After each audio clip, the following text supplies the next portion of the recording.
Capital FM sadarbībā ar kultūras bāru Sapņu un kokteļi piedāvā kino raidījums Stop kadrs.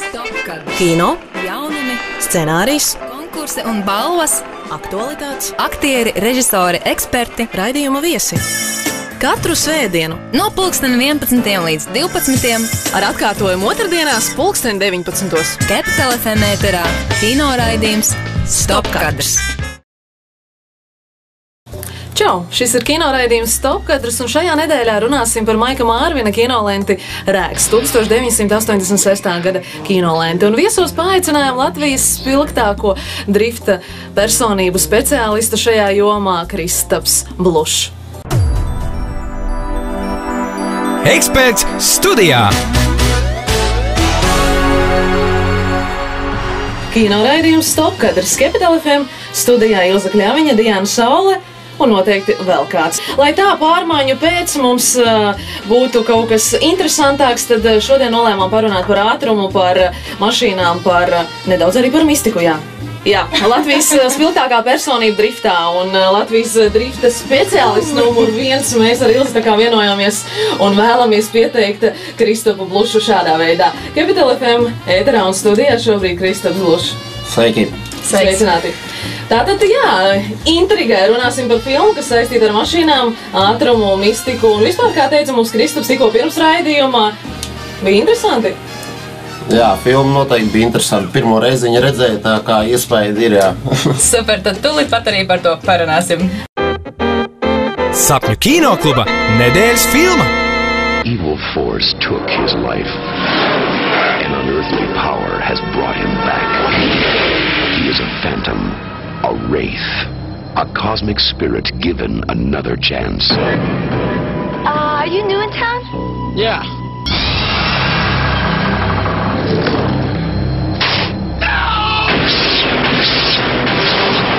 Hey, who is that guy? I don't know, but whoever he was, he's weird and ticked off. Sveika, Diana, un sveiks, Kristap, un es jau uzreiz gribu ķerties pie lietas, pie kino. Ja tu varbūt neesi kino eksperts, to mēs arī tūlīt pārbaudīsim īstenībā. Tad, kā jau Diana minēja, šis profesionālis autoziņā, kas arī varēs mums filmu par kino, tātad filmu par auto komentēt. Bet sāksim mazliet par pašu tieši kino industriju. Cik daudz pārzini, kā tev patīk, vai vispār skaties filmas? Jā, protams, skatos filmas, gan pārāk bieži tas nesanāk, vai aiziet uz kino, vai arī mājās pa televizoru. Bet, protams, jā, tas ir laika kavēklis, vienkārši pavadīt mierīgu laiku un paskatīties televizoru. Ja ne ziņas, tad kādu filmu, jā, interesanti. Cik bieži sanāk? Grūti pateikt, es nezinu, katru vakaru, teiksim, jau vairāk vai mazāk to pultu strādā, sevišķi jau tagad garajos ziemas vakaros, kas tuvojās, un ja sanāk kaut ko labu atrast, tad skatos, jā. Un kas ir labs kino? Labs kino, es nezinu, tas, kas tev aizrauj, ka tu iedziļinies tajā filmā, bieži vien patīk paskatīties kaut kādas filmas jau vecās, kuras tu esi redzējis, īpaši varbūt kaut kādas Krievijā taisītās vecā gadu gājuma vai kaut kādas labas komēdijas, bet, godīgi sakot, pēdējā laikā nav sanācis neko tādu ievērības cienīgu redzēt, kas tiešām aizrautu. Un kā ir bijis kādreiz, vai tomēr tavā kontā ir kāda mīļākā filma, kas ir tavā mīļāko filmu topā pašā virsotnē? Tādu pašu virsotnes nevarētu nosaukt, bet viena, kas man noteikti ir aizķērsies un kur es pirmo reiziņu skatoties kinoteātrī, tiešām mēs smējāmies līdz asarām. Tas bija Fear and Loathing in Las Vegas, Bailes un aids Las Vegasā, kur tiešām pirmo reizi, kad viņi parādījās uz ekrāniem, tad tur varēja vienkārši visu laiku varēja smieties. Un viņi vēl var skatīties un tāpat nāks smiekli, kur visu to režisors dabūjis gatavu. Kad tu redzi filmu, kurā ir daudz skaistu, varbūt arī netik skaistu mašīnu, bet kurā figurē arī ātrums un ar mašīnu to specifiku saistītātas lietas, vai tu to skaties, vai tu to spēj skatīt vienkārši, vai arī tomēr ar tādu kā profesionālu aci un mēģini tur kaut ko saskatīt un izvērtēt? Godīgi sakot, nē, es tā īpaši neiedziļinos tajā visā, kaut gan visas tās filmas, kas ir vairāk pa mašīnām, ātrs un bez žēlastības, man liekas, jā, tur entās daļas ir, man viņas, es viņas tā īsti arī nevienu neesmu skatījies, bet ja es skatījies, tad tāda viegla smīna, bet tā īpaši man tas neaizrauj, ikdienās, teiksim, pašam sanāk vairāk pabraukt. Un, tā kā man pat vairāk, es labprāt skatos vairāk melodrāmas nekā, teiksim, pa mašīnām filmas. Ja tu nebūtu kļuvis, ja tavu dzīvi neiegrozītos tā, ka tu šobrīd esi Latvijas driftu speciālists numur 1, vai tu būtu gribējis kļūt, nu, teiksim, par aktieri? Aktieru, jā, es pat esmu bijis aktieris. Es esmu vidusskolā gājis teātra pulciņā, un mēs esam braukājuši pa Latvijas skolām, bērnu namiem un uzstājušies. Jā, un es esmu tēlojis Mežzini tajā izrādē Mazā raganiņa, laikam, ja es nemaldos. Tā kā, jā, nu, un tas viss pieder pie lietas, viss dzīve jau, nu, ir kā spēle, kā teātris, nezinu, kā, nu, skatuve, tā kā jebkurā veidā tas nodara un tas ir interesanti uzspēlēt, nu, dažkārt kaut ko attēlot vai pamuļķoties, nu, tas viss pieder pie lietas, tā dzīve. Kino raidījums Stopkadrs. Sapņu kinokluba nedēļas filma šajā nedēļā būs jau 19. oktobrī, Blaumaņa ielā 32, pulksten 19. Nu kā parasti. Un tad šajā kinoraidījumā mēs tad arī dzēn, kā parasti runājam par to, kas būs skatāms. Un šajā gadījumā tā būs Maika Mārvina filma The Wraith, jeb, nu, es pat nezinu, kā lai latviski pasaka. Es zinu. Latviski tas skanētu Rēks. Es zinu vēl, kā tā skan krievu valodā. Jā, lūdzu. Šajā kinoraidījumā, nē, es domāju, iztiksim bez tā. Šajā kinoraidījumā mūsu viesis ir Kristaps Blušs, un tad arī viņam dzēn prasīsim, vai viņš ir redzējis šo filmu, kā viņam tā patika, ja ir redzējis. Pasaki, jā. Jā, es esmu redzējis. Jā, tad esi redzējis. Tā, un tagad mēs tā sagatavojamies, un Klau, Kristap, kā tev patika šī filma? Un, ja tev nebūtu tā kā, nu, ja mēs nebūtu likušas tev to skatīties, vai tu tāpat būtu to skatījies? Nu, sanāk laikam, ka tā ir man bērnības filma, kas man bija bērnībā jāredz, jo es runāju pār saviem draugiem, un viņi viņu ir redzējuši, bet es viņu tiešām, es viņu nebiju redzējis, un viņi, kā izteicās bērnībā, tā bija viņu favorīta filma, nu, nekas labāks nevarēja būt tajā laikā, nu, mašīna un spriedze un meitenes, un aktieri, jā. Tā kā filma, nu, es domāju, nu, tagad tādu vieglu humoru, tā kā var uz to paskatīties, bet tajā laikā tas noteikti varētu būt bijis grāvējs. Jā, arī šodienā, man liekas, tas bija grāvējs. Vakar skatījos un jutos, nu, negluži sagrauta, bet katrā ziņā ļoti ieintriģēta par šo jauno formu. Bet tad jau par filmu vēl mazliet atgriezīsimies turpmāk. Tagad tikai tad mazliet par sižeta līniju. Doma ir par brāli, kurš ir nogalināts mistiskos, nu, tā kā apstākļos, un viņš atgriežas tāpat mistiskā veidā automobīļu formātā. Un, nu, es kā meitene varētu teikt, skaista automobīļu formātā. Nu, nevis tā kā viņš kā automobilis, bet viņš kā cilvēks, kurš tagad ir tajā pilsētiņā, ciematiņā, ir jauns iedzīvotājs. Nu, un vienkārši tas rīks, ar ko viņš pārvietojas, ir tāds melns auto. Kristap? Jā, kāda ir šī mašīna? Jo es uzzināju to, ka tas eksemplārs principā toreiz ir bijis vienīgais un ekskluzīvs ļoti. Jā, viņš ir ekskluzīvs. Tas melnais rēks. Jā, viņš ir diezgan interesants aparāts. Es pirmo reizi, kad viņu filmā ieraudzīju, es neatceros, tas pašā pat filmas sākumā tas nebija. Es skatījos vienkārši, pat traileri nenoskatījos, vienkārši reizi sāku skatīties un jā, mašīna parādās un izskatās pēc Lamborghini man atgādināja. Tā kā, nu, tā skaņa, kas viņai ir, tas ir kaut kas līdzīgs hibrīda auto. Tā kā tās nākotnes tehnoloģijas, jā, 86. gadā jau diezgan pietuvināta mašīna mūsdienu, teiksim, Toyotām vai vēl kaut kādiem hibrīda auto. Vai tu gribētu pabraukt ar tādu mašīnu? Jā, jebkura tehnika interesanti pabraukt, vai tas ir traktors vai mašīna. Vai tu vispār gribētu tādu auto? Jā, es gribētu tādu auto. Klausies, labi, nu tad varbūt arī...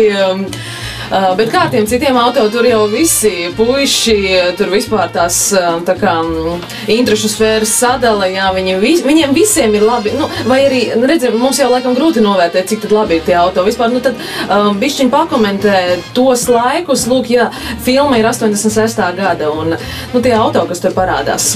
Auto, tie ir, kā saka, vecie amerikāņu muskuļu auto, kas ir lielitrāžas un tie Chevrolet Camaro, ja es nemaldos, tur kaut kas vēl no Corvettes ir tā kā, es esmu pats pabijis kādu laiciņu atpakaļ, kāds 10 gadus Amerikā, tad vēl jauns puika būdams, un tie auto tur diezgan daudz, un es esmu staigājis, un man vienmēr tādu gribējies, tādu reālu amerikāņu muskuli, tā kā diezgan, joprojām es puika joprojām teiksim, kā bija teiciens laikam, kad vīrieši nepieaug, tikai rotaļlietas dārgāks paliek. Un kā ir ar tiem jauns tāds kā vārds manā kontā, muskuļu auto, vai ne? American, tas ir tā kā pārtulkots, tā viņas sauc American Muscle. Teiksim, lielitrāžas, teiksim, varbūt tur jauda nav, bet tur ir ļoti daudz, teiksim, tās darba tilpums, laikam tā pareizi saucās. Kas ir darba tilpums? Darba tilpums ir motoru dzinēja tilpums, teiksim. Ja mums te uz ielām pārsvarā tur mazlitrāžas auto brauc jau ekonomiski, tad Amerikā tie ir 6 un 8 litra auto, tas ir diezgan apjomīgi, kad tikko sāka naftu rakt ārā, tad tas ekonomija nebija aktuāla, un tad vienkārši to degvielas dedzināja un svilināja, cik uziet, un tad tā arī tur viņas iesauc pa amerikāņu muskuļiem. Kino raidījums Stopkadrs. Galvenais aktieris Čārlis Šīns, kas ir arī mūsu zināmā komēdija seriāla 2,5 vīri, galvenais aktieris šeit parādās kā ļaunuma atriebējs. Es viņu iepriekš nodēvēju kā automašīnas veidolā, bet gluži ne pašas automašīnas, bet gan paša autovadītāja skaistās mašīnas veidolā. Tātad arī šobrīd runāsim tālāk par filmu, un man likās ļoti interesanti, ko aizkadrā Kristaps bija minējis par īstajiem dzīvajiem specefektiem. Tas bija kaut kas tik ļoti interesants, ka gribu palūgt tev arī to atkārtot šobrīd. Jā. Skatoties to filmu, protams, ka tajā laikā nebija tik noteikti attīstīta tā kino industrija un tie datoru grafikas nav tik daudz. Tā kā šeit, te bija konkrēti dedzināts mašīnas, viņas ripoja no klintīm lejā, tur un tie visi, tiešām tie visi specifekti ir reāli radīti, un tas, kas iekrīt acīs, ka tā nav nekāda kompjutera grafika, kad viss notiek pa īstam, un tā kā, es paskatījos tikko arī, tas budžets arī diezgan liels tam gadam ir bijis, $2,7 miljoni, tā kā diezgan daudz tās mašīnas viņi tur ir daudzījuši, un tas kaut ko noteikti maksā. Tā kā diezgan interesanti, jā. Tas, ka viss notika pa īstam, liecina arī fakts, ka filmēšanas laikā operatori palīgs gāja bojā, un principā šī filma arī ir veltīta viņam. Jā. Arī skati tur, kur tika vispār, es tikai vienā brīdī to piefiksēju, tas pirmais, laikam, kas gāja bojā, kad viņu rādīja tūplānā, tur tā nianse, ka acis bija visiem izdedzinātas. Acis mašīnā vai? Nē, cilvēkam, protams, kas tā kā gāja bojā tajā sacīkstē, un pēc tam, kad parāda tūplānā, ka it kā tās acis ir izdedzināts. Tas bija filmā? Jā, protams, jā. Tas vienkārši tas aizgājušais brālis, tas bija tas, kā viņš atriebās, es domāju. Tas tur diezgan daudz un interesanti tādas lietas, tur notikās mistērijas. Tur īstenībā tas žanrs nav tāds konkrēts, ka tas būtu thrillers vai kas, bet tur bija melodrāma, tur bija misticisms. Tur bija fantastika, mistika, tur tik daudz, kas viss bija, kāds 5 filmas vienlaikus noskaties, tur viss, kas bija. Jā, par tām labām un ļaunām lietām noteikti vēl parunāsim. Man arī uz raidījuma beigām ir sagatavots jautājums tev, Kristaps, bet pirms tam tu minēji, ka, tavi draugi paziņas ir atzinuši to, ka šo filmu jau sen ir redzējuši. Kā tu domā, kāpēc tajā laikā viņi to darīja un ar ko ir zīmīga filma šī tieši, tavas profesijas pārstāvjiem? Filma tajā laikā, es domāju, daudz jau filmas nebija. Man liekas, vēl bija filma pa melno mašīnu, Kit, kur viņš tur rokā pasauc, un tad mašīna piebrauc, un tās bija tādas divas, ko es tā visvairāk atceros. Tas varētu būt mūsdienām līdzvērtīgi, teiksim, kā bērni šobrīd skatās vāģus, Tā kā, visi fano pa vāģiem, visur ir tapets ar vāģiem, lampas ar vāģiem, krekli, cepures, visi fano, viss tas baigi notiekās. Tajā laikā tas vienkārši, es domāju, ka uz šitādas filmas pamat arī visi fanoja, par filmu, Neko daudz man nesanāca uzzināt, kuri vēl vairāk redzējuši. Tādi tuvākie draugi, ja. Tā kā, jā, viņi beigās starā bija tajā laikā par to filmu, kad bija bērni, un tas interesanti diezgan, jā. Un tad, manuprāt, tieši vietā atzīmē šo faktu, ka tie, kas nav redzējuši, lai droši dodas sapņiem kokteļiem noskatās, un savukārt tie, kas ir redzējuši, lai ņem savus bērnus, kā Kristaps saka, ja ir bērnībā šī bijusi kulta filma, tad ir vērts varbūt arī mūsu bērniem parādīt šo filmu, vismaz salīdzināšanai. Noteikti, tur nav nekāda tāda skata, ko bērni nevarētu redzēt, tas viss avārijas, tas viss tā attālināt un uguns, tā kā nekāda tur baigi šausmīgie skati tur nav. Jā, runājam par Maiga Marvina 1986. gada filmu The Raid, jeb latviski Rēks, kas tātad, jā, kā Ilze minēja, jau 19. oktobrī 2007. būs skatām Blaumiņa ielā 32. Bet šobrīd, Krista, man vēl tev jautājums, kā tu vērtē aktieru spēli un, teiksim, arī tas, kā tas apģērba stils tajā laikā? Aktieru spēle, iespaidoja, protams, tie galvenie varoņi, ja, kas bija tas Čārlijs Šīns un tas otrs sliktais puisis, ja, cik viņš ieturēti tur visu laiku, mēģināja attēlot to varonu un cik viņš skarbs bija, ja, cik viņš tu esi manis, to nevienam neatnoši vai ar mani vai vispār vīps, ja. Kā ar tām ādas jakām, kas tā kā arī piedienas tādam, Bet, stils normāls. Es domāju, ka lēnām jau tāpat tas stils nāk atpakaļ. Mēs zinām, ka tagad viss, kas ir pamēģināts, viss tāpat tagad 80. nāk atpakaļ un viss staigā kaut kādos kombinzoniņos, jā. Kaut kādos kombinzoniņos. Tu jau saproti, ko mēs tev veidinām, jā. Mēs, protams, ļoti gribam arī pateikt lielo paldies mūsu draugam Popshop veikalam, kas atrodas arī tajā pašā Blaumiņa ielā 16-18. Un tieši tādēļ gribējām pieskaņoties gan mūsu viesim, kas nāk, gan arī filmai, kas ir par sportu, māsām izjūtām mašīnām. Un attiecīgi iepriekš minētais kombinzoniņš ir mugurā Dianai. Un savukārt man ir mugurā arī kaut kas tīri tāds 80.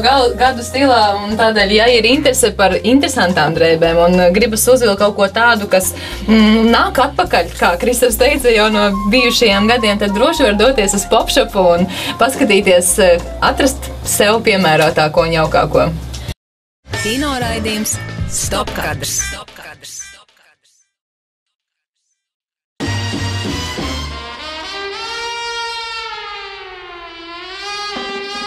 Jā, tam gadam, 1986. gadam, tā mašīna Chrysler rūpnīca speciāli bija izgatavojusi to mašīnu. Tas budžets mašīnas bija 1,5 miljonus, teiksim, ja mēs tagad iedomājamies pa 1,5 miljonu kādu mašīnu jau mūsdienās sanāk, jā, tad 86. gadā, es domāju, pielīdzinot mūsdienām, tas varētu būt 10 miljoni, jā, teiksim, uzbūvēt kaut kādu mašīnu mūsdienu. Un, jā, tās bija faktiski nākotnes tehnoloģijas, tur pat speciāla krāsa tika izgatavota, tā kā viss, man liekas, vairāk tā filma bija, viss lielākais budžets aizgāja mašīnā, un pēc tam visi aktieri spēlē un visā režisoru darbā, jā. Par aktieru spēli arī interesanti, tas pats izslavētais Čārlijs Šīns, tur ir stāsts, ka viņš vispār ir filmējies tikai pirmās 2 nedēļas, proti 2 nedēļu laikā tika safilmēts viss, kur viņam ir jāfigurē, un pēc tam viņš devās. Tas bija tāds laiks, kad viņam bija ļoti daudz piedāvājumu, un tad es ceru, ka man kādreiz būs iespēja kādam ļoti slavenam un zinošam režisoram uzprasīt, kā tas ir safilmēt sākumā, jā, visu kaut ko, kas ar vienu aktieru saistīts, un pēc tam pārējo. Jā, bet, Čārlijam Šīnam tur arī nekāda lielā aktieru spēle nebija. Viņš kā Rēks vienkārši izkāpa no mašīnas, kaut kāds varbūt pāris teikumus pateica, un viss viņš bija. Tikpat labi tajā tērpā, jā? Varēja būt arī ne Čārlijs Šīns. Jā, tieši tā. Es domāju, ka viņš arī tur nebija. Viņš tikai pāris reizes mocīt piebrauc pie draudzenes. Jā. Jā, bet jebkurā gadījumā tomēr arī Čārlijam Šīnam tā bija viena no tām filmām, kas bija kā augšupēja viņa karjerā. Vēl tajā laikā viņš laikam Wall Streetā nofilmējās, un arī, lūk, šī filma bija tāds kā atspērienu punkts. Superīgi. Bet runājot tad arī par citām filmām, vai mēs tagad pārējām pamazām pie mūsdienām? Droši, es domāju, ka jā. Runājot par mūsdienu filmām, runāsim arī par multikino. Gribu minēt, ka tagad jau šajās pašās dienās, oktobra vidū, ir sākušās Džonija Angļa atgriešanās, neuzvaramā, neuzveicamā aģenta Džonija Angļa atgriešanās ekranizācijas, un attiecīgi to varam iet un baudīt multikino. Multikino ir tāda lieta, ka tur parasti pirms tām lielām pirmizrādēm ir arī tāds pirms izrādes. Un šajā gadījumā, kas attiec uz Džonija Angļa atgriešanos, kur galvenā loma spēlē Roans Atkinsons, kuru visi, protams, zina no Mr. Beana, no daudzām citām lieliskām komēdijām, filmām un seriāliem. Un lūk, Džonija Angļa atgriešanās 15. oktobrī un 16. oktobrī bija tās pirmizrādes. Un lūk, ja arī jūs kādreiz gribat kādu no jaunākajām filmām redzēt ātrāk par citiem, jo torrentos noteikti nedabūsiet. Varbūt. Visu mēs tagad smaidam, jā. Tad droši, jā, multikino ir tāda iespēja. Nu ko, es domāju, paklausīsimies vēl kādu jauku kompozīciju, veldzējamies mūzikā, un tad gan mums būs vēl dažas minūtes, lai skaisti nopaļotu šo kino raidījumu uz Stopkadrs. Kino raidījums Stopkadrs. Šajā raidījumā mūsu viesis ir Latvijas drifta personība numuru 1 Kristaps Blušs. Un kopā ar Ilzi Kļaviņu un Diānu Sauli mēs atlikušajās 3 minūtēs pacentīsimies noskaidrot visas arī personīgās un intīmās nianses. Ņemot vērā, ka mēs tikko esam pārliecinājušies, ka Kristus ir ne tikai autoeksperts, bet arī kinoeksperts, jo ja jūs visi tagad redzat, cik uzmanīgi visu šo laiku viņš studē par filmu savā ekrānā, tas ir vienkārši amazing. Baigi interesanto faktu tikko izrādās, kad Maiks Mārviņš no sākuma gribēja Džoniju Depu galvenajā. Jā. Tas ir pa skaisto noskaņai, kā mēs arī beidzam šo sarunu par filmu un pievēršamies Kristapam. Tad viens no tādiem varbūt mūsināšākajiem jautājumiem, ko tu ēdi un ko tu praktiski ēdi brokastīs? Ko tu ēdi šodien un kāds ir tavs brokastis kā veselīgam, spēcīgam, sportiskam cilvēkam? Brokastīs tu esi mēģini izdzert kafiju un apēst kaut kādu šokolādes batoniņu, jo 3 no 5 darba dienām es rītu sāku ar treniņu. Es spēlēju hokeju. Tas ir tas sporta veids, kā es mēģinu uzturēt labā fiziskā formā. Un tad faktiski arī tas arī viss kafija un tīri kaut kādu enerģiju savotu dabūt, lai var treniņu noskriet un pēc tam jau ir pusdienas klāt. Par pusdienām tas nav vairs tik intīmi, tad vairāk uz nakts pusi. Cik ilgi cilvēkam tādam kā tev ir jāguļ? 8 stundas, 7-8 stundas es esmu dabūjis, ka tas ir mans ideālais, lai man nenāktu miegs, lai es nemogotos un lai es nebūtu arī pārgulējies. Un cikos tu ej gulēt un cikos mosties? No 8 līdz, bet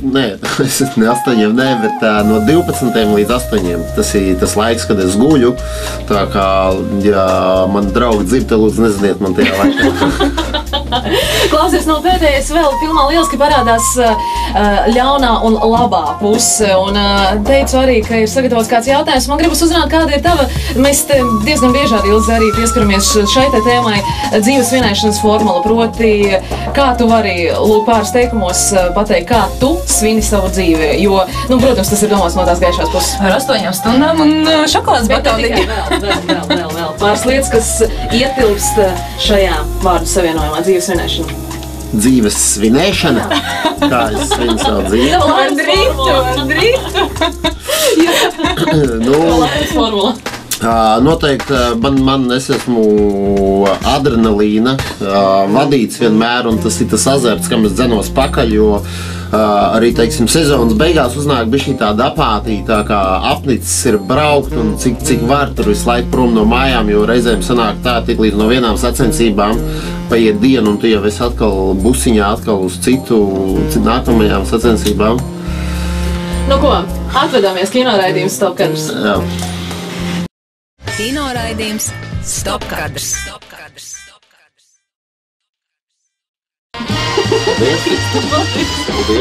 Paldies.